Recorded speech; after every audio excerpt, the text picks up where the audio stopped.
बड़े बड़े stars vegan बन चुके हैं, वेजिटेरियन बन चुके हैं। विराट कोहली हो, चाहे अक्षय कुमार हो, जॉन अब्राहम ऐसे हो, जॉन अब्राहिम हो, शाहिद ऐसे कपूर भी कितने है। स्टार्स हैं, शाहिद कपूर, ऐसे सैकड़ों हैं। हम्म। तो आप भी क्यों नॉनवेज खा रहे हो, पाप के भागी बन रहे हो? वेजिटेरियन खाओ, आपको अंकुरित चाट खाओ, स्प्राउट्स खाओ, आपको बेस्ट न्यूट्रिशन मिलेगा। और पत्ते खाओ। पहले आप याद करो, आपकी उम्र कितनी है? 36। बचपन में ना, जब हम छोटे थे, सलाद कटती थी जब घर में, तो मम्मी ने ऊपर मूली के पत्ते, शलगम के पत्ते भी काट देती थी, हमारे भी घर में। लेकिन आजकल क्या, पत्तों को फेंक दिया जाता है, मूली के पत्ते, शलगम सब फेंक देते हाँ हैं हाँ। कि पेस्टिसाइड लगे हुआ है। ऐसा दिमाग डाल दिया हमारे। हम्म। अच्छा, बर्गर खा जाएंगे, पिज्जा खा हाँ, जाएंगे, बर्फी खा जाएंगे, पत्ते फेंक मोमोज खा देंगे। जाएंगे, साला पत्ते फेंक देंगे। अरे धो लो भाई उसको अच्छी तरह, पत्ते खाओ भाई। मूली के पत्ते, शलगम के पत्ते, गाजर के पत्ते, साग, ये चीजें खाओ। न्यूट्रिशन है, हड्डियां मजबूत होती है। ये जिम में जाके जो प्रोटीन खाते हो, एक्स्ट्रा कोई कैल्शियम सप्लीमेंट लेते हो, बाद में हिप जॉइंट घिस जाता है, किसी की किडनी फेल हो जाती है, वो कौन भुगतेगा? हम्म।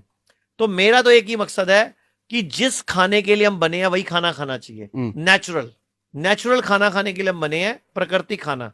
ये जितना हम अच्छा, मैं एक सवाल पूछता हूं। दाल है, दाल, आपने दाल को अंकुरित कर लिया, ठीक है। अगर जमीन में बोओगे उग जाएगी ना? उग जाएगी। लेकिन आपने उसको तड़का लगा दिया, अब उगा के दिखाओ। अब नहीं उग सकता। अब वो डेड फूड है। हाँ। आप डेड फूड खा के जीवन की उम्मीद लगा रहे हो। आपने जिस भी चीज को आग लगा दी, वो डेड हो गया। उसको उगा के अच्छा, कोई भी चीज को उबाल के, पका के मुझे उगा के दिखा दो, नहीं हो सकता। उसमें लाइव एंजाइम खत्म कर दिया आपने। हाँ। अब मुझे बताओ उसमें जीवन बचा कहां? और आप उम्मीद लगाते हो न्यूट्रिशन डेफिशिएंसी होगी, फिर आप मल्टीविटामिन लेते हो, फूड सप्लीमेंट लेते हो। वही कच्ची चीज को अगर हम जमीन में डाल दें तो कुछ ना कुछ तो हो ही जाएगा वो। सर वो उगेगी। हम्म। आप भिंडी को लो, उसके बीज बो दो, भिंडी उगेगा, पेड़ बन जाएगा। टमाटर के बीज लो, टमाटर उग जाएगा। लेकिन आप टमाटर का तड़का लगा दो और उसके बीज वो नहीं उगेंगे। भिंडी को तड़के लगा दो, उगाओ, नहीं उगेंगे। तो सर, जिसको हम कच्चा कहते हैं ना, वो कच्चा नहीं है, वो धरती का पका हुआ है। धरती में कच्चा बोया गया था बीज, धरती ने पकाया, वो भी पका हुआ है। उसको कच्चा कृपया मत कहो, उसको पका हुआ कहो।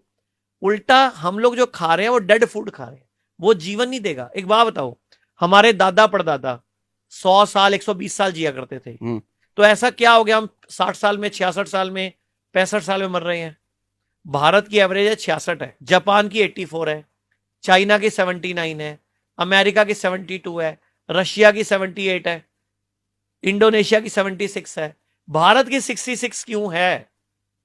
क्योंकि भारतीय गलती करते हैं। भारतीय अपनी पद्धति छोड़कर अंग्रेजों के पीछे भाग रहे हैं। टॉयलेट सीट इंग्लिश कर दी, सारा बेड़ा कर दिया, पेट ही साफ नहीं होता। अब घुटने ऑपरेशन करा रहे हैं। जबकि मैं बोलता हूं सबको, मैंने कई पॉडकास्ट में बोला भी है कि रोज सुबह उठ के उकड़ू बैठ के गरम गरम पानी पीना चाहिए और 5 कड़ी पत्ते चबाने चाहिए। कभी कोई कैल्शियम, फॉलिक एसिड की कमी नहीं होगी। अच्छा, कभी नहीं होगी सर? कड़ी पत्ता क्या है? फुल ऑफ न्यूट्रिशन है ना। एक अदरक का टुकड़ा चबा लो, कभी हार्ट अटैक नहीं पड़ेगा। एक हल्दी का टुकड़ा भी चबा लो, कभी कैंसर नहीं होगा। एक हल्दी का टुकड़ा चबा लो रोज सुबह, कभी कैंसर नहीं होगा। एक हल्दी अदरक का टुकड़ा चबा लो रोज, कभी हार्ट अटैक नहीं पड़ेगा। चबा के मतलब क्या, खा जाए? चबाना और अंदर निकल जाओ ना, नेचुरल है ना वो तो। उसका रस लेना है। रोज एक की बात कर रहे हैं? हाँ, एक टुकड़ा। और हफ्ता लगातार नहीं खाना, 4 दिन 5 दिन खाओ, 6 दिन खाओ, फिर 1-2 दिन छोड़ दो। क्योंकि बॉडी सम हो जाती है। जो भी चीज हम रोज खाते हैं, बॉडी को उसकी आदत पड़ जाती है, उसका असर नहीं होता। तो रोज कभी कोई चीज नहीं खानी चाहिए। आप याद करो, बचपन में हम पूरा साल गेहूं कभी नहीं खाते थे। कभी गेहूं खाते थे, कभी बाजरा खाते थे, सीजनल, कभी रागी खाते थे, कभी मक्की खाते थे। अभी पूरा साल गेहूं खाते हैं हम। फिर हम कहते हैं बीमार भी ना पड़े, अस्थमा हो गया, फिर बीपी हो गया, शुगर हो गया। क्यों हो रहा है? क्योंकि हम ऐसा अनाज खा रहे हैं जो पूरा साल खाने का नहीं है। तभी कहते हैं सीजनल खाना खाना चाहिए। बिल्कुल, जो सीजन में मिल रहा हो वो खाओ। अनाज भी अभी हम क्या है, सीजन की सब्जी तो खा लेते हैं, लेकिन गेहूं सेम है हमारा। एक कभी भी गेहूं और चावल इकट्ठा नहीं खाना चाहिए। एक टाइम पे एक अन्न खाना चाहिए, क्योंकि हर अन्न का एक अपना डाइजेशन का टाइम है। तो 2 अन्न एक साथ नहीं खाने चाहिए। हम क्या करते हैं, घर में गेस्ट आया, चावल भी बना देंगे, गेहूं भी बना देंगे, रोटी भी बना देंगे, नहीं खाना। एक टाइम पे एक अनाज।